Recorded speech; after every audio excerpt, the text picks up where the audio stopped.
So, okay, let's look at I'm going to just get a little started before we take a break.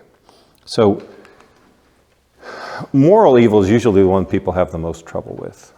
Okay, and this is what humans do to each other. And I think we all as Christians recognize that free will is the origin of most evil acts between people. People make choices and they make bad choices. Would anybody question that? But I think the question really comes down to this one, what they call gratuitous evil. Gratuitous evil, let me see if I can find my definition. I need to not get off script. These are things like the Holocaust. These are things like, rapes and murders, senseless evil that we believe that, as Rose said earlier, that these extreme instances of intense suffering, which an omnipotent, omniscient being could have prevented without losing some greater good or permitting some evil equally or bad or worse. That's really what we're struggling with. Why doesn't God do something about it? Because it looks like if he did something about it, it wouldn't make any difference.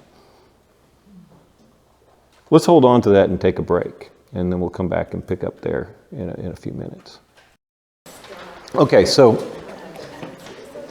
gratuitous evil. This is the one that people struggle with. But I wanted to start with a quote from C.S. Lewis, one of my favorites. He experienced, World War I, I think, was the one that really, he was an atheist, and he just couldn't get around all the gratuitous evil that he had witnessed in that brutal war, which World War I was. And he wrote this in Mere Christianity. I think it really sums up kind of our problems with this. And he says, "My argument against God was that the universe seemed so cruel and unjust. But how had I got the idea of just and unjust? A man does not call a line crooked unless he has some idea of what a straight line is. What was I comparing the universe with when I called it unjust?" And just kind of percolate on that for a little while. When we start calling everything evil, we have to have a contrast, right? So again, gratuitous evil. I want to show you, this is kind of a long video. This is Frank Turek. And hold to the end, it's pretty powerful. Eli, that's what goes on here. When you go through difficulty, you're enhancing your soul. You're growing your soul. When you get everything you want, you're shrinking it. And this is what I think Paul is saying, that our light and momentary afflictions are achieving for us a greater glory that far outweighs them all. And when you go through difficulty, it will lead to a greater good. In fact, this is what the scriptures say, that suffering will bring a greater good. Paul actually says this in Romans 8. He says, "And we know that all things work together for good to those that love God, to those who are called according to his purpose." Notice how he doesn't say all things are good. No, there's a lot of evil out there. He's saying that all things work together for good. So when somebody says, "Why do babies die?" Well, I can say, I don't know. I know why babies die in general, because we live in a fallen world. I mean, imagine this. Imagine if you were indestructible till age 70. Imagine if that were the case. I don't know about you, but I think we'd be incredibly reckless until 69 years and 11 months, right? And then we go, I guess we got to get serious about this thing, right? No, we live in a fallen world. I know why there's evil, and I know why people die now. But if you're going to ask me why does a particular baby die, I don't know why that particular baby dies. But I know why I don't know why. Because I'm finite, I'm inside of time, and God is outside of time. He can see the end from the beginning. He can see how it can all work together. Now, after I explained all this at Michigan State, how do you think the atheist looked? He looked like this.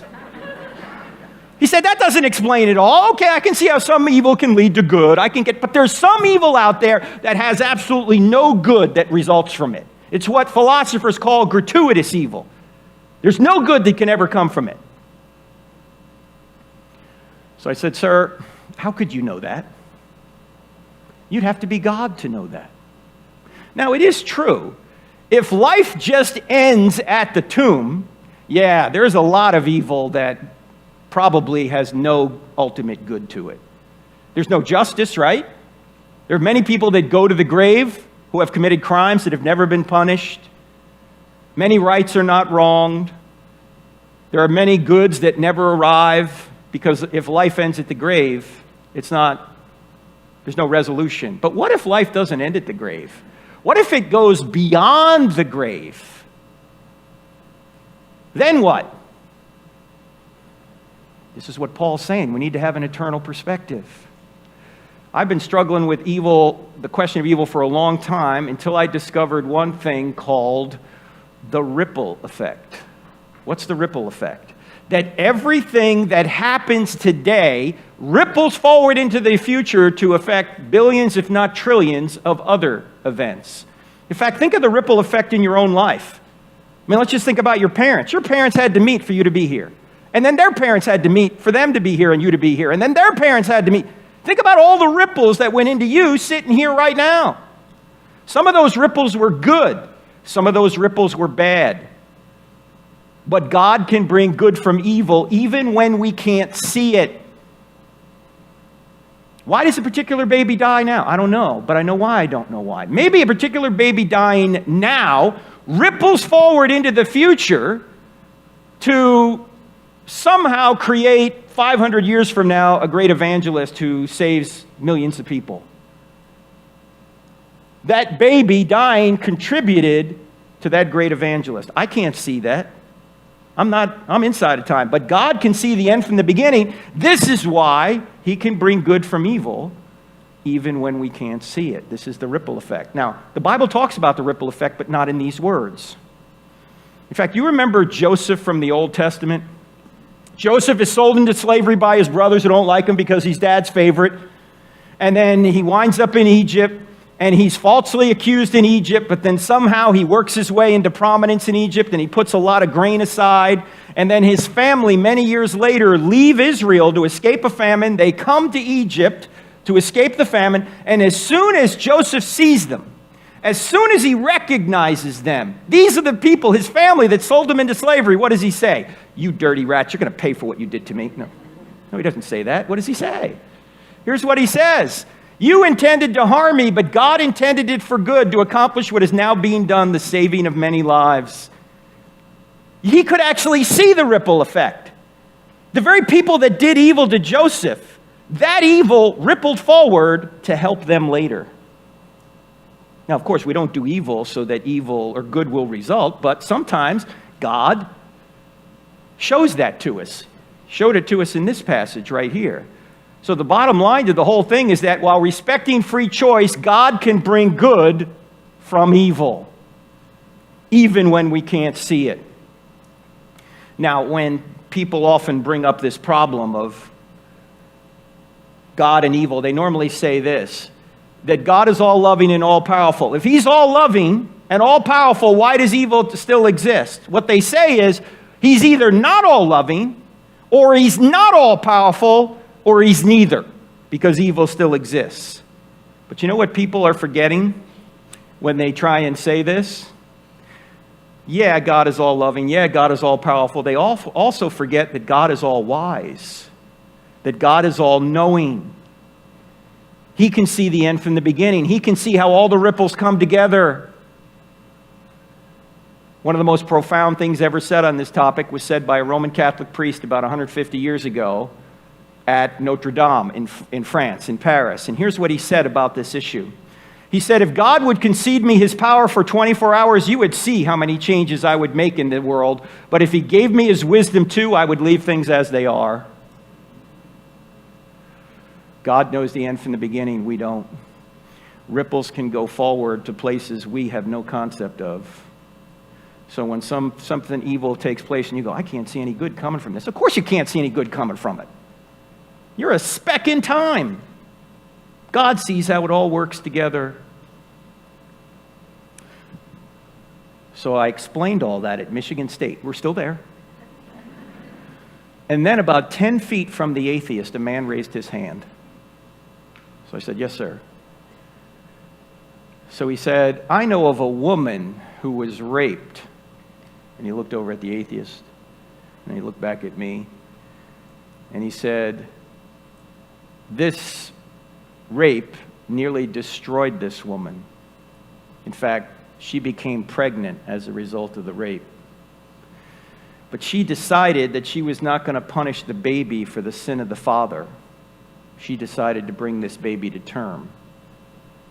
And his voice started to crack. And he said, this baby was a boy who grew up to be a man and actually became a pastor. By this time, he's crying in front of everybody. And he said, this pastor has led a lot of people to Christ and has discipled a lot of people in Christ. And that pastor is me. And then he looked over at the atheist and he said, if my mom can bring good from evil, so can God.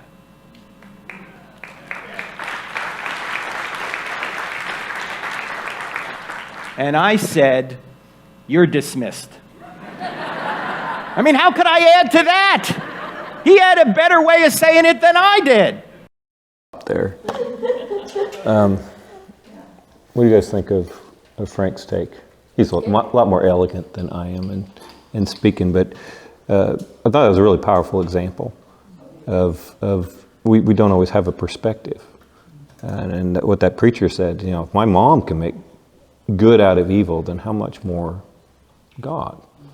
And I think that's a perspective that we need kind of take into account. You know, is there a purpose for the bad things or the evil things? And I think the answer is yes.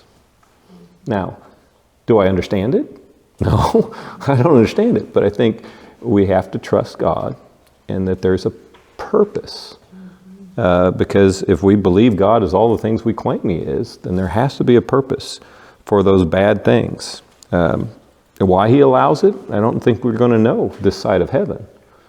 But if you really believe in God, and we've proven God pretty much with overwhelming evidence, then we have to believe that there is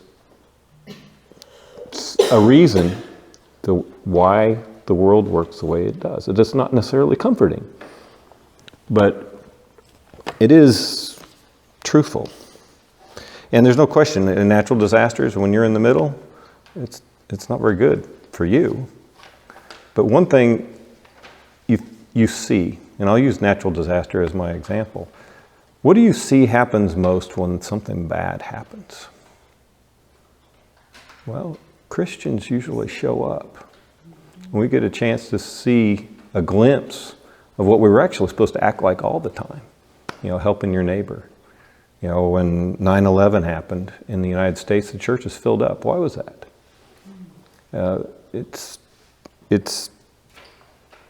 There's something in us, and we know that there's someone that actually is in control, and we need to take that into account. So let's talk a little bit about the remedy, and I'll try to go quickly through this. Obviously, Frank talked about the fact if it stops at death, then our perception of death actually almost becomes evil. If you think about where we define evil, it usually ends in death of some sort, right? But as Christians, we're supposed to think a little further. And you notice the timeline doesn't stop just because my computer is only so big. It doesn't stop at death. Death is really graduation to the rest of our eternity. And if we're Christians, our eternity started the day we became a follower of Jesus. The death is just the graduation to what's beyond this, which this can be kind of difficult. And let me get.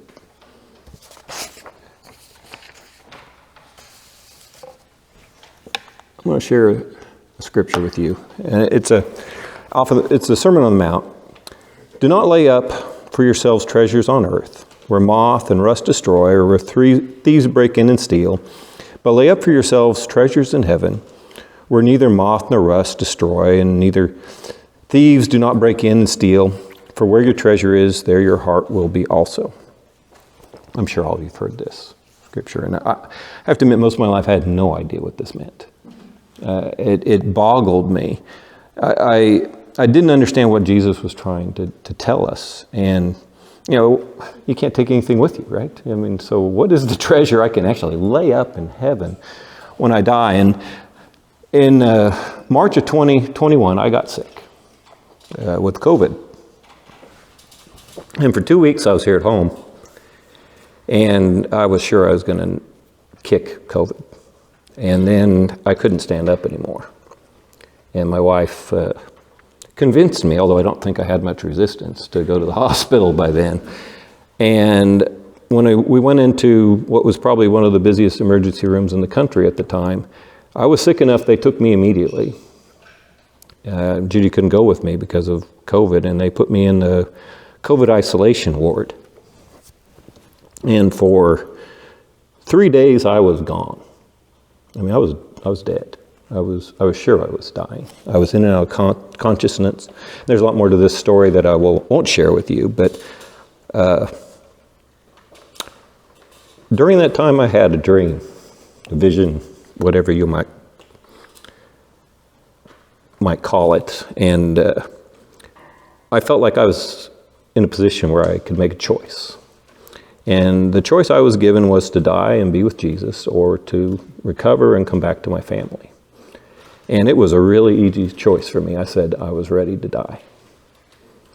And I have this sensation, and it's not a near-death experience. I'm not claiming anything like that, but I had this sensation that Jesus was patting me on my shoulder right here. And I can't see his face, but I see the smile on his face. And he said 2 words that are etched in my memory: not yet. And then I got better. A week later, I came home. And I hugged my kids and slept in my bed. And the next morning, I woke up in excruciating pain. I knew what the pain was. I'd had kidney stones before. Then we know, because the CAT scan showed And they had told me. There. Not very aware how large they were, though, but they were big. So after about 5 hours of extreme discomfort, my wife again convinced me, although I don't know that I had a lot of choice, to go back to the emergency room. She took me to the emergency room up here in Siena. And again, it's COVID, right? I'm still positive with COVID, okay? So the whole emergency room staff is scared of me. It's in the middle of COVID, right? So they stick me in a room, and I'm dying with pain. And the emergency call room, the nurse call button is on the floor, and I'm on the bed, and I am moaning with pain for about 5 hours, and no one comes to help me. Eventually, they transferred me downtown to Methodist again, and I find out that the kidney stones I have are about twice the size of your ureter, which means you can't pass them, and I have to have intervention. That's a whole nother story, and I won't go into it. So God sometimes puts you through things you don't understand, but I really believe there's a purpose. And I had peace, I had assurance through all of it. Like I said, I was ready to die. It's like you people that prayed for me, it's like, thank you for the prayers, but it'd been better if I went to heaven. But I believe God has a purpose for us. That's the reason not yet. This last spring, this is Eden. I don't know, I think I shared her story a little bit last time I spoke at the church. This is one of our students in the Philippines. And every kid in the Philippines is our kid. We have almost 300 kids in our scholarship program now. And she actually was pretty good about communicating with me. And this is letters from January 2023. And when she started with us, she would send me messages like, you make me go to church. She was not a church-going type. Because we make them go to church. We're not apologetic about that. You're making me go to church. I don't want to go to church. After a year, she's baptized and very active in the church and understands why we made her go to church. And in fact, in this message, she was telling me how thankful she was that we made her go to church. And in spring of this past year, she graduated. First in her family to ever graduate with a teaching degree. And she had this on her Facebook. She sent me a message very similar to it, just thanking us for praying for her and supporting her. And most importantly, what she was thankful for is because of us fortunate to go to church, she got to know who Jesus really was. And that was the most important thing in her life. And in August, she died. She had a cancer of some sort. We don't know exactly what. But so 2 months after she graduated, she died. And I mourned that loss. I still mourn that loss. And you wonder why. What does God have in mind with something like this? Her mother had sacrificed for her to go to school. Her brother actually had to stop going to school so she could finish. And when we were in the Philippines this last fall in October, 2 months after her death, I got a chance to meet her mom, who's now baptized and a follower of Jesus. And her mom told me this. Let's see if I can find it. She said, Eden's love for Jesus made me want that too. Think about that. Was her death worth it? Her mother probably was. There's something good that can be made out of something that we would perceive as bad. Because her mom probably would never have come to a relationship with Jesus if Eden had not had that event. And I mourn Eden's loss, but one person is actually worth it. And sometimes we have to keep that in mind.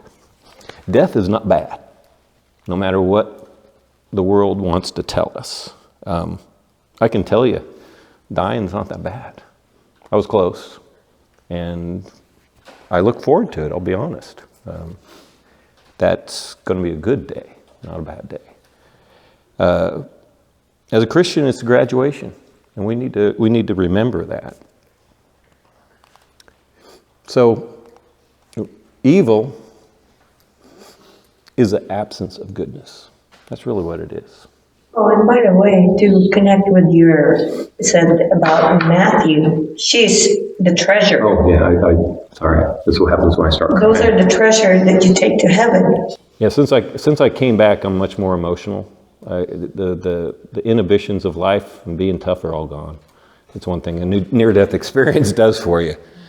Yeah, she is. People are the treasure. That is the link, and I apologize for not doing that. And I didn't get that the purpose we have in life, all this drudgery and struggles that we have is about other people. If you're a follower of Christ, the reason you're still here, the reason we don't get beamed up as soon as we believe, is other people.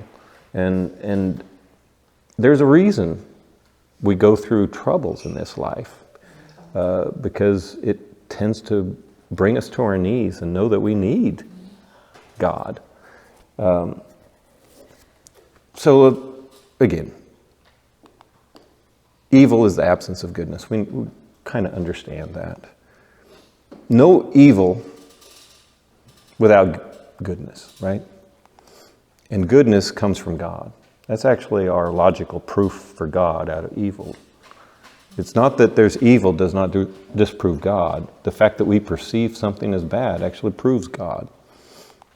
So the problem of evil, it's really not the problem of evil. It's our problem with evil, right? It's how we perceive things. And I found this quote from The Problem of Pain from C.S. Lewis, and I think it speaks to this really, really well. It's God whispers to us in our pleasure, speaks in our conscience, but shouts in our pain. It is the megaphone to rouse the deaf world. And that's just who we are. We sometimes need something to wake us up to the fact that God really does care about us. But go ahead, Judy. And then in addition to that sometimes God will gift you with understanding on why He does certain things. One of our examples is our father died when he was 40 years old. My oldest sister was only 12. I was 11. Another brother was 7 and 4, and Joy is 1 year old. And it's like, why? It was hard. Life was hard when he passed. But God knows that Mom can handle it without my father, and here we are. We talk about it. It's like, hey, if our father did not die, our life would be so different compared now. And I like what our lives now turn out to be. We all managed to get, through God's provision, we all managed to get a college degrees, and we have good jobs, and we're actually like doing well and close to Him. Not all of my siblings are, though I think there's only one now that's not that close to God. But if I think of that, it's like if Father was alive, we're probably all in the Philippines, we're doing different things, I'd be a teacher instead of a nurse. It's just, this life is so much better than what I can imagine if my father was still alive. We're talking about the ripple. I really like the way Frank put that. That's the reason I wanted you guys to see that big chunk of his video. And, C.S. Lewis, kind of understand that without pain, humans don't usually look for God. It's a sad commentary on us, but it's sadly true. And the question we have to ask ourselves is if it takes pain for you to look for God, then is the pain worth it? Yes. I say yes. I don't wish pain on anyone, but I wish God for everyone. And if pain is the only way they're going to get there, then there's a purpose. Now, I can say from my own pain experience that it wasn't very pleasant. But the person that I came back as is very different than the person I went in as. Yeah, after COVID, he was totally different person. He finally fell in love with the Lord like above anything else.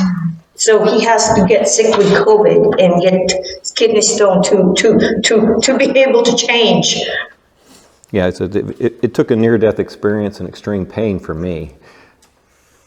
It took the death of Eden for her mom. So, evil or bad, is it really evil, is a question you kind of have to wrestle with.